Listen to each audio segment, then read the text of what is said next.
Kiko was kind of a slugfest out there today, but you guys obviously pulled it off in overtime. Just what did this win mean to you guys?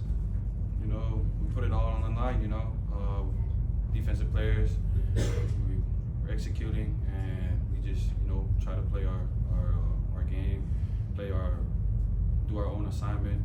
We have full trust on our offense to do their job, and it doesn't always end beautiful, but we came out with a win, so that was good. Diego, what does it say about the team that you guys have now gone into overtime, 2 straight games and come out with wins both times?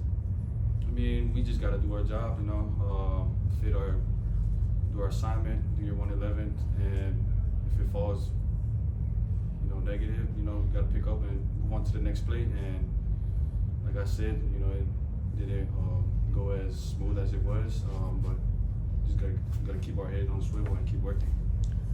They were picking up a lot of yards on the quick slant to number 4. Did that catch you guys by surprise, or were they just finding a way to get into open space in your defense? That's a good offense.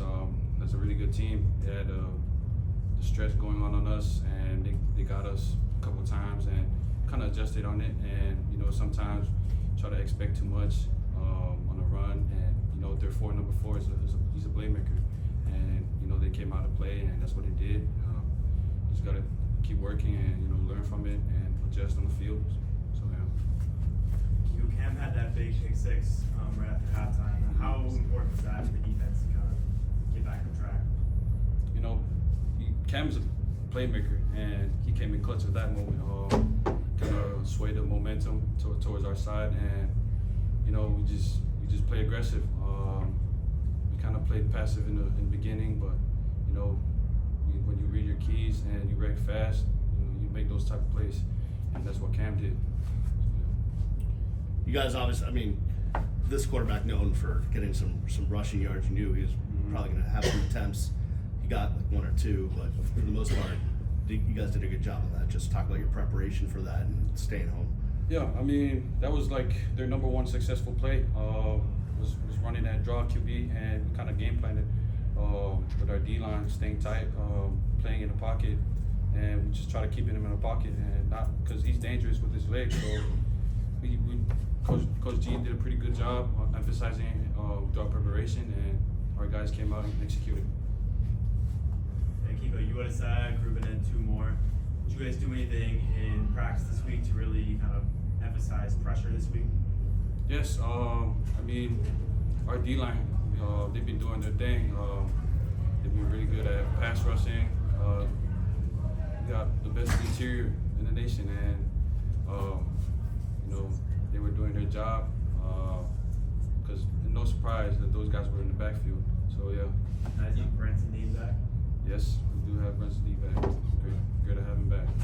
You guys had a few situations, I don't know exactly off the top of my head, but a few situations where you were backed up against the end zone and held Virginia to a field goal. Just what's the strategy, or what's like the defensive attitude in those situations?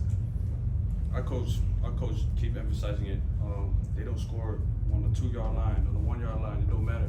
We just gotta play fast, do your 111, and everybody was executing it. We got guys playing fast on the red zone. That's when you gotta turn on red light, green light. Green light and go. So there's no second decision to make it at the goal line. You gotta play aggressive, and that's what we did. Red light for them, green light for you. Yes. Just a couple more for you. Congratulations.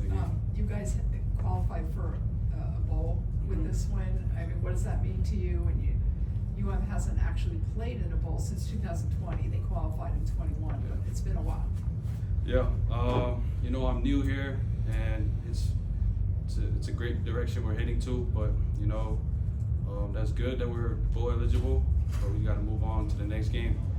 We got NC State next week. We got to go over there, and we got to prepare, and that's what we're gonna do. We're focus on the next game. Three out of the next 4 games, I think, are on the road. Yeah. How tough is that, or do you like that? It don't really matter what we play. We just gotta do our job, and that's what we're gonna go and do. Well, you started October up on a tough note with those 2 losses. How do you feel now that the month is over, that you were able to come up with a good 2 overtime wins against Clemson and this one? Do you feel this is a real big character builder for what your team has to look forward from the stretch run? That's just totally a positive thing. Sways a momentum back, getting guys very confident, and you know that's what we're gonna do. We're gonna head on. We'll focus on the next game and prepare as we always do, and get our mind right. Awesome. Thanks, Kiko. Thanks, man.